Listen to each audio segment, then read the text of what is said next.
Medical కాలేజీలు ప్రైవేటీకరణను వ్యతిరేకిస్తూ ప్రకాశం జిల్లాలో వైఎస్ఆర్సీపీ శ్రేణులు కదం తొక్కాయి. దర్శిలో ఎమ్మెల్యే బూచేపల్లి శివప్రసాద్ రెడ్డి ఆధ్వర్యంలో భారీ నిరసన ర్యాలీ జరిగింది. వైఎస్ఆర్సీపీ శ్రేణుల నినాదాలతో పట్టణం హోరెత్తింది.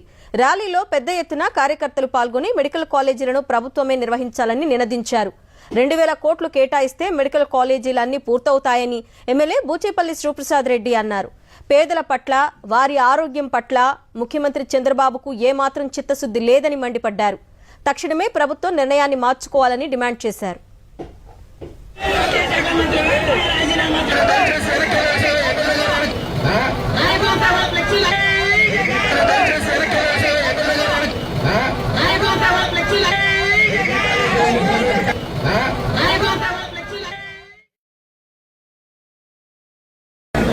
ఈ రాష్ట్రంలో 10 మెడికల్ కాలేజీలని, గవర్నమెంట్ మెడికల్ కాలేజీని పబ్లిక్ ప్రైవేట్ పార్ట్నర్షిప్ మోడ్లో పబ్లిక్ సొమ్ము మొత్తాన్ని చంద్రబాబు నాయుడు గారి బినామీల కోసం, వాళ్ళ మనుషుల కోసం, వాళ్ళ కార్యకర్తల కోసం, వాళ్ళ నాయకుల కోసం అప్పలంగా పప్పు బెల్లాలకి 10 మెడికల్ కాలేజీలు గవర్నమెంట్ ఆస్తి, ప్రజల ఆస్తిని గవర్నమెంట్ కావాలని చెప్పేసి పబ్లిక్ ప్రైవేట్ పార్ట్నర్షిప్ కి పబ్లిక్ చేతిలో ఉండాల్సిన ప్రైవేట్ ఆస్తులు చేస్తున్నారు. కాబట్టి దానికి వ్యతిరేకంగా ఈ రోజు రాష్ట్రం మొత్తంతో పాటు దర్శి నియోజకవర్గంలో వైఎస్ఆర్ కాంగ్రెస్ పార్టీ నాయకులందరూ, కార్యకర్తలందరూ, ప్రజలందరూ కూడా స్వచ్ఛందంగా వచ్చి ర్యాలీ చేశారు.